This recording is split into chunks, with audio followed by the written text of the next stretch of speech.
Chapter 5. The Morning Lie. The sound of Mark's key in the lock had shattered their private world like a gunshot. In the space of a heartbeat, Sandra had rolled off Chloe, her movements fluid and practiced, as if she'd been expecting the interruption.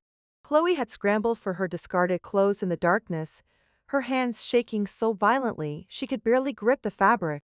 By the time Mark's familiar voice called out a sleepy, "Hey, I'm home!" Sandra was already disappearing into the guest room with a knowing smile, and Chloe was frantically smoothing her hair, her heart hammering against her ribs like a caged bird. "Babe," Mark had called softly, "you still awake?" Just getting ready for bed, Chloe had managed, her voice miraculously steady despite the earthquake happening in her chest. She'd slipped into the bathroom, staring at her reflection in the harsh fluorescent light. Her lips were swollen, her cheeks flushed, her hair a tangled mess that screamed of what she'd just done. She'd splashed cold water on her face until the evidence faded, until she looked like herself again. Or at least, like the version of herself that Mark knew. When she finally emerged, Mark was already half asleep, mumbling something about the guys keeping him out later than expected. He'd kissed her forehead with the casual affection of 4 years together, completely oblivious to the fact that those same lips had been worshipping another woman's body just minutes before. Chloe had lain awake beside him for hours, staring at the ceiling, replaying every touch, every whispered word, every moment of the explosive passion that had consumed her. Sandra's hands on her skin, the weight of her body, the way she looked at Chloe like she was something precious and wild that needed to be claimed. The memory made her pulse race all over again, even as guilt gnawed at her insides like acid. Now in the harsh light of morning, the full magnitude of what she'd done crashed over her like a tidal wave. She sat at the kitchen table, nursing a cup of coffee that had long since gone cold, watching Mark move through his usual morning routine. He was humming under his breath, completely at ease, completely trusting. The sight of his easy smile made her stomach twist with nausea. "Sleep well?" he asked, dropping a kiss on the top of her head as he passed behind her chair. "Fine," she lied, the word tasting like ash in her mouth. Mark moved to the refrigerator, pulling out eggs and bacon for breakfast. It was Saturday morning, and he always made breakfast on Saturday mornings. Their routine, their normal, safe, predictable routine that she had shattered beyond repair in a single night of reckless passion. The guest room door opened, and Sandra emerged like a goddess stepping down from Mount Olympus. She was wearing a silk robe different from the green one that had started this whole catastrophe, this one a deep midnight blue that made her skin glow. Her hair fell in glossy waves around her shoulders, and she looked refreshed, radiant, completely composed, as if last night had been nothing more than a pleasant dream. "Good morning, you two," she said, her voice warm and friendly, the perfect picture of an innocent house guest. "Morning, Sandia," Mark called over his shoulder. "Hope we didn't wake you coming in last night. The guys dragged me to that new sports bar, and you know how that goes." "Not at all," Sandra replied smoothly, settling into the chair across from Chloe. "I slept like a baby." Her eyes met Chloe's across the table, and that familiar, devastating smirk ghosted across her lips for just a fraction of a second before disappearing behind a mask of polite interest. Chloe's grip tightened on her coffee mug. Like a baby, as if she hadn't spent hours exploring every inch of Chloe's body with a hunger that bordered on feral. As if she hadn't whispered filthy, beautiful things in Chloe's ear that had made her arch and gasp and beg for more. Mark bustled around the kitchen, completely oblivious to the charged current crackling between the two women. "How was girls' night? Did you two paint each other's nails and gossip about boys?" He laughed at his own joke, the sound making Chloe flinch. "Something like that," Sandra said, her voice light and teasing. She reached for the sugar, her fingers brushing against Chloe's hand in what looked like an accident but felt like a deliberate caress. The brief contact sent a jolt of electricity up Chloe's arm, and she jerked her hand away so quickly that coffee slashed over the rim of her mug. "Careful there," Mark said, glancing over with concern. "You okay, babe? You seem a little jumpy this morning." "Just tired," Chloe mumbled, grabbing a napkin to clean up the spill. Her hands were trembling again, and she clenched them into fists under the table to make them stop. Sandra leaned back in her chair, the picture of casual elegance. We had quite the adventure, didn't we, Chloe? The words were innocent enough, but the way she said them, with just the slightest emphasis on adventure, made heat pool low in Chloe's belly. Mark set plates of eggs and bacon in front of them, his face lighting up with interest. Oh, yeah, what did you get up to? We went to that new cocktail bar downtown, Sandra said, picking up her fork. The one with all the creative drinks.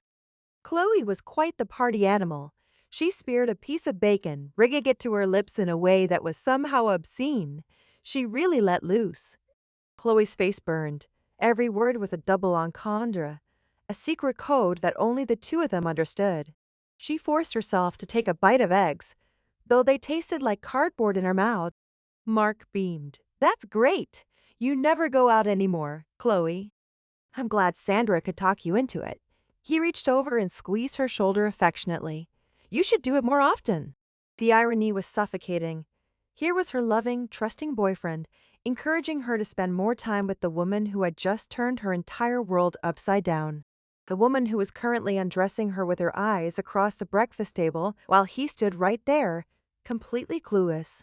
Chloe's phone, which was sitting on the table beside her plate, suddenly buzzed with a text notification. She glanced at it automatically, then froze. The message was from an unknown number, but she knew instantly who it was from. You taste even better than I imagined. Chloe's breath caught in her throat. Her eyes flew to Sandra, who was calmly cutting her eggs, the very picture of innocence. But there was a wicked gleam in her eyes, a barely suppressed smile playing at the corners of her mouth. The phone buzzed again. I can still feel your hands in my hair. And again. The ways you said my name when you came. I can't stop thinking about it. Chloe's face went from pink to crimson. Her pulse was racing, her body responding to the words despite her mortification. She fumbled for the phone, trying to turn it face down, but Mark was right there, and any sudden movement would draw his attention. Everything okay? Mark asked, noticing her flustered state. Just work email, Chloe managed, her voice strangled. Another buzz. Look at me. Despite herself, Chloe's eyes lifted to meet Sandra's gaze. Sandra was watching her with predatory intensity, her fork poised halfway to her mouth. The message was clear. This was just the beginning. Sandra was in control now, and she intended to push every boundary, test every limit. Another buzz. Tonight, when he's asleep, come to my room. I'm not done with you yet. Chloe's hand shot out to grab the phone, her movements so sharp and sudden that she knocked over the salt shaker. The small ceramic container hit the table with a loud crack, sending white granules scattering across the surface. Whoa, Mark laughed, reaching for paper towels. You're really jumpy today. Are you sure you're feeling all right? Chloe's couldn't answer. She couldn't form words. The explicit messages were burning in her mind. Sandra's promises making her body hum with a need she couldn't ignore and couldn't admit to across a table. Sandra finally took that bite of bacon, her tongue darting out to lick her lips in a way that was completely unnecessary and utterly deliberate. Mark cleaned up the spilled salt, chattering about his plans for the day, completely unaware that his girlfriend was drowning in guilt and desire just 3 feet away from him. He was a good man, kind, trusting, loyal. He deserved so much better than this, better than her. But as Sandra's foot found hers under the table, applying just the slightest pressure, Chloe knew with sinking, terrifying certainty that she was already too far gone to turn back. The point of no return wasn't last night in the bedroom. It wasn't even the kiss on the street. It was this moment, sitting at the breakfast table with her oblivious boyfriend, letting another woman seduce her through text messages and stolen touches, and doing absolutely nothing to stop it. The phone buzzed one more time. I know you'll come to me. You're mine now, Chloe. We both know it. Sandra stood up gracefully, carrying her empty plate to the sink. As she passed behind Chloe's chair, her hand trailed across Chloe's shoulders in what looked like a casual, friendly gesture. But her fingers lingered just a moment too long, her nails dragging lightly across the sensitive skin at the base of Chloe's neck. Thank you for breakfast, Mark, Sandra said sweetly. I think I'll go shower now. It's going to be such a beautiful day. She glided out of the kitchen, leaving behind the faint scent of her perfume and the echo of her promises. Chloe sat frozen in her chair, her phone burning in her hand, trapped between the man she loved and the woman who was slowly, methodically tearing her apart. The morning lie had begun, and Chloe knew, with soul-deep certainty, that it was only the first of many.